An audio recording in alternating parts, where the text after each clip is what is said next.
Because we are seeing a lot of things playing out. And these are the things some of us had predicted in the past.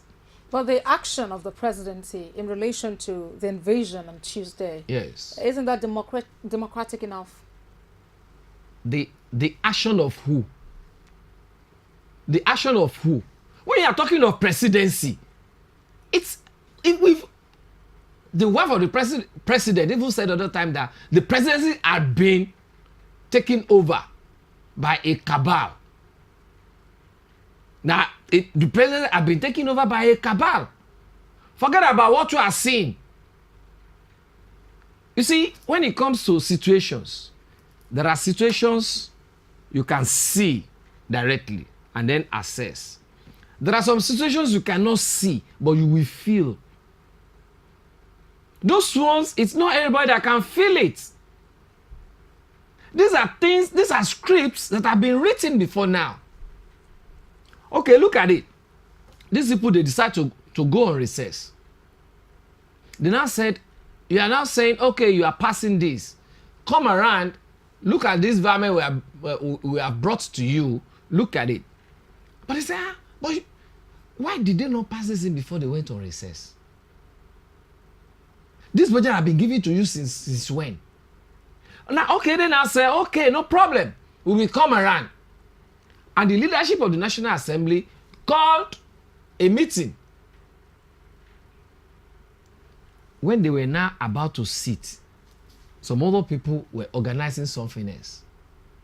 No doubt about it, like some people say it could be Bukola Saraki that organized that thing, because you know these politicians, you can never trust them. We have seen whereby politicians will go and burn their own part of their own houses, and then they will claim that some people came there to burn it. Some people will organize this kidnap, whereby somebody will say he's spending 11 hours on top of a tree. How will you spend 11 hours on top of a tree? So there's nothing these politicians cannot do. But the issue is, who is in charge of the armed forces? If somebody else is in charge of the armed forces, then that means you are lucky. Now, let me just leave that aside. Now, Oshiomhole, what was he trying to do when he was collecting signatories of some senators? What was he trying to achieve when he was leading some senators in some buses, inside some buses to the National Assembly? Daura, who is supposed to be working under the presidency, even directly with the president, what was he trying to achieve with the DSS that decided to go and lay siege to the National Assembly? On whose orders? On whose orders? All these things cannot happen without. But let me tell you, some people were saying, without what? Could you complete that? All the sense. Without the leadership of the country, because we have a commander in chief of the armed forces. Now, okay, if you're making that allegation, now the acting president took a decisive step. Let me tell you what happened. Let me tell you what happened. What happened? We have had some, I said there's something you see, there are some things you feel. There was a security meeting. You were made to understand that there was a security meeting that he called yesterday, and then the DSS man thought that it was same Osinbajo. It was now being unruly to the acting president. And then from there, he now said, look, I cannot take this no more. And he now made a call to the president. Look at this.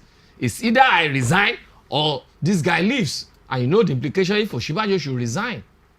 We all know the implication. And that's what led to that. Then there was even another breaking news this morning. Another breaking news this morning that we had.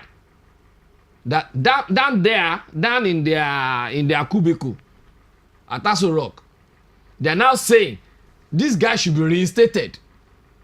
That it's only the president who appointed him that can also remove him. That's also that gist this morning, which is possible based on what have been happening in that presidency before. So what are you talking about? Well, all of this is actually about the 2019 election. It's all about 2019 election. All right, so and that's let's why they now should stop playing. They should stop playing game with our own lives.